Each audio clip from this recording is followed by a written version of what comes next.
अरे जहाए पियान जवानी हमर जराई रे गोइला ना एगो ना के गाना सुनेला सबसे ज्यादा खेसारी यादव के खेसारी भाई तो केकर गाना ओकर डने से खेसारी यादव और तू के ना सुपरस्टार के गाना सुनल चल राधे श्याम रसिया के राधे श्याम रसिया के भाई तो खेसारी लाल के याद बाटे। हां तनी गा के सुना दो नहीं। हां अरे कोयले बारू हीरे से प्यार जी नमस्कार प्रणाम दोस्तों। अभी हम आगुल बानी अपना गांव के रोड पर और एजा 10 से 20 गो छोटे छोटे बच्चा जुड़ गल बड़ा सा और ये भाई से हम जानल चाहता नहीं कि 2 गो सुपर स्टार में कौना सुपर स्टार के गाना सुनेला सा।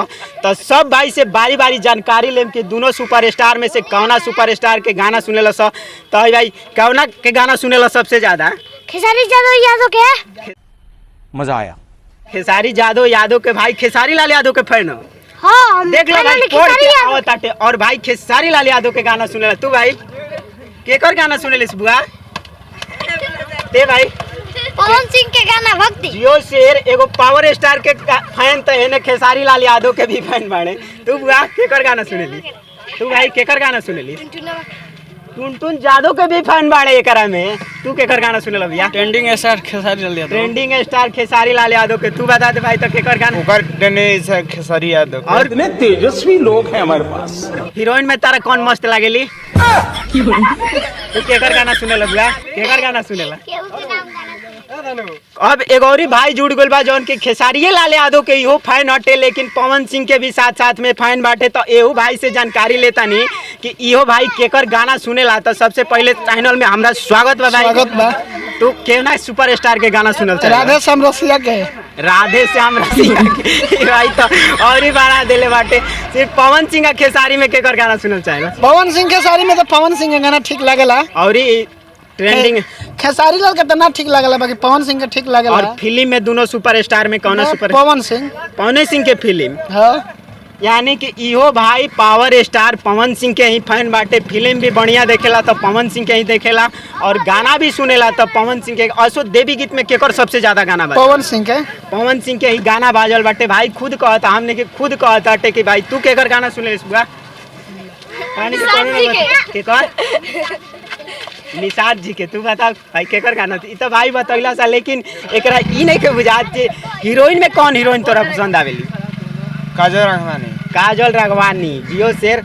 अगर खेसारी लाल यादव के साथ में जोड़ी लागेला ठीक तो उ हड़ी काजल राघवानी। तो खेसारी लाल यादव के भी वीडियो अच्छा लागेला, गाना अच्छा लागेला और हीरोइन में काजल राघवानी। फिल्म अभी तक कोनो खेसारी लाल यादव के देखला प्रेजेंट में एने टाइम में? ना एने तो हम ना देखने। कोनो गाना खेसारी लाल के याद बाटे? हां तनी गा के सुना दो नहीं। हाँ।